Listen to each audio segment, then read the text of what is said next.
Hello and welcome to another Monday, this one the 7th of June 2021. I'm Dakian, I'm here to ramble about miniatures. And we're looking at another 5 finished minis this week. Now as you might notice, not done them in the order they were prepped, but in the order I felt like. And we have here 2 from Hassle-Free Miniatures. We have the 2 Dwarven ladies. We have the, I don't know, druid or something, standing on a big log. And we have the fighter charging forward with her sword.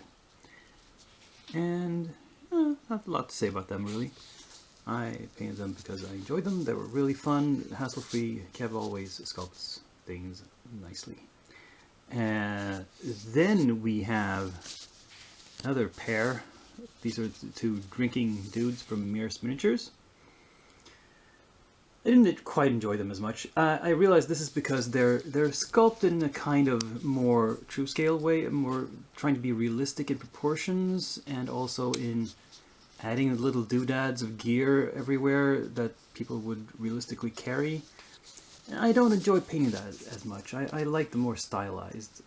Oh, this was really glossy at that angle. It's because I have a hard light on it here. I enjoy the more stylized approach to sculpting. That's more fun to paint. But anyway, finished those 2 guys. And finally we have the Angel from Heresy Miniatures. Not sure if this is going to fit in my light box. I don't think it will. Well, it will, but yeah, it might look odd. But anyway, he's got the flaming sword. He's got the wings. He's an Angel of Vengeance, so I didn't paint him with the pure white wings. I thought that would not be appropriate. And I placed him kind of an angle. The stand is not centered on the base, and I looked in the on the website where he sells Heresy's website. He's turning the other way, so most of all the wings are outside the base. I thought that would look really unbalanced and bad. It would be better if the more of the model was on the base, so to speak. The disadvantage is that the base doesn't look as nice if you're looking at it from the front now, because the interesting part will be in the back. Oh well. I felt that gravity had to have its due before aesthetics. Yeah. Other than that, not a whole lot to say about these. Oh, I might mention that on both the Dwarven ladies and the boozers, the eyes were extremely small. On the dwarves because they're dwarves, and on the guys because, again, the true scale sculpting. This made it real difficult to use my normal technique of painting eyes, which is fill in the socket with black, paint a white line, and then a black dot in the middle of that. Not white, but ivory, by the way. But anyway, and it's really hard to not flood the socket with each coat. So it's not quite there. It's kind of hinted at. It's more like I filled it in with black and then put like a pale dot as a highlight somewhere in the eye, just to hint that there's something there. But anyway, they're done. So previously on Monday Miniatures Ramble, you've seen all these guys before. I think this is the one that's had the most work done on her, which is the mermaid Sophie. And then we have all the rest have had a little bit more paint put on them since last time, I believe. Especially this one. This one is mostly a matter of when I've been painting other minis and I looked over at this one and saw, oh, I could use this color on that one as well. So I added the skin tone on him from well, the other two guys, the Bears Miniatures guys that I painted the skin on. And I was painting some leather, so I painted the sack. Oh, I was painting some weapons and armor, so I put the metallic on there. And there was this red on my palette, this deep red. And I thought, how's that going to look? Maybe to make this look not so drab, well, let's have Conan in colorful pants. Let's make his pants red. That might be interesting. And how about to balance that, I'll put some red in the lady's hair. Of course, they're not gonna stay this kind of red. I'm gonna push the pants to a more brownish red, like maybe red leather, perhaps. I don't think they are leather pants. I think they're cloth, but yeah, some sort of more natural red, and the hair is gonna be more strawberry red, like a hair color. But still, it's hopefully going to help balance the thing out. Oh, I realized the girl is not completely nude. She's wearing a sort of chainmail bikini, but only the bottom. Only the chain thong. No bra. Oh well. So, yeah. Not a whole lot of work done on these. But like I said, a few more colors on them. Yeah. Moving on to the newly prepped stuff. Well, you can see that these guys are wizards by their pointy hats and their robes, even though one isn't trusting in his magic and has a crossbow as well. So I've based these. I've used some basing rollers and some milliput actually to make these bases. The texture, that is. And I've attached them and I've primed them. This is a two-tone priming. I have a very dark, like the Panzer Gray layer underneath, and then a lighter coat on top to create a kind of zenithal effect. And yeah, not much else to say about these. They have big cloaks, which are always fun to paint, as in, not at all, as in difficult with all those folds. But we'll get on this eventually. So that's all the work in progress. Or not quite the last, but at the very, very last minute, I decided, what if I do something with these leftover lizards? Now, you might recall last time I showed you these, I was talking about maybe doing something with putting riders on them, and I experimented with that for a while. I didn't like how it turned out. It wasn't very good. So I've just filled in the armholes, and I'm gonna pretend like they're not there. Pretend like they're some sort of weird two-legged lizards.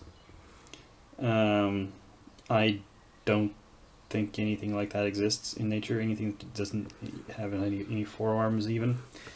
But hey, fantasy, or maybe sci-fi on an alien planet. Maybe something evolved differently. So I don't know. I don't even know if I want to paint them, but I prepped them, put them on bases. We'll see what we do with them. Now, that's all the prep work.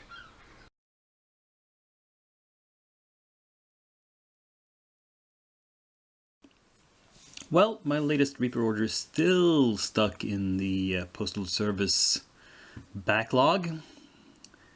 No work seems to get done over there.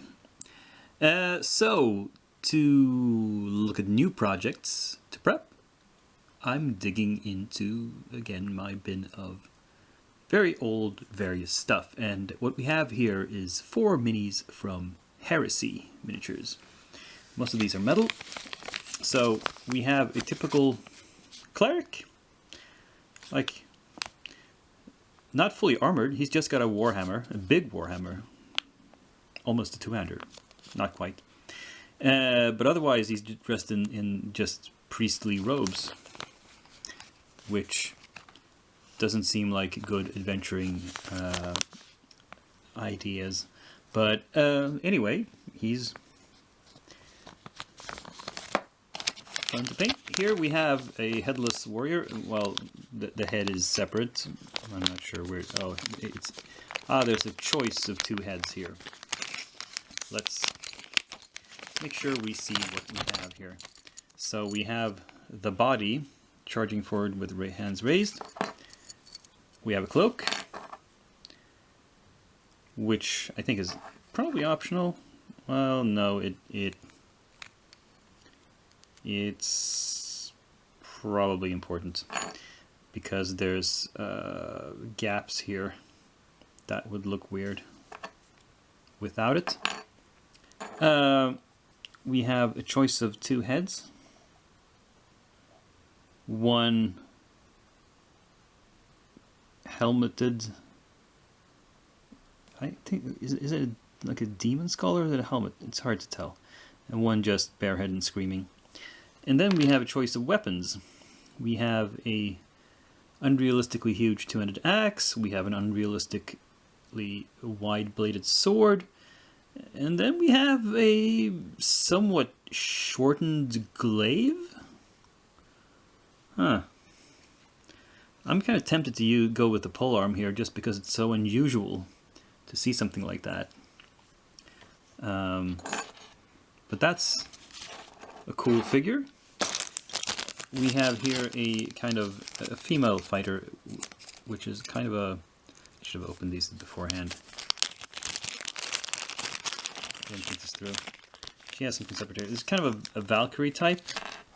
And there's something... What's this thing?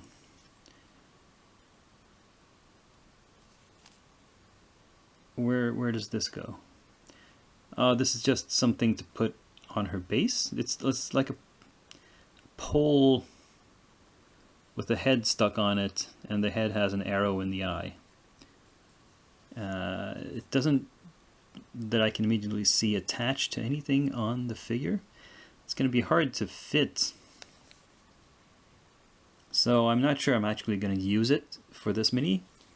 I might save it for like a piece of scenery, or put it on its own separate base. Maybe. That's something to consider. And finally, we have a resin dude.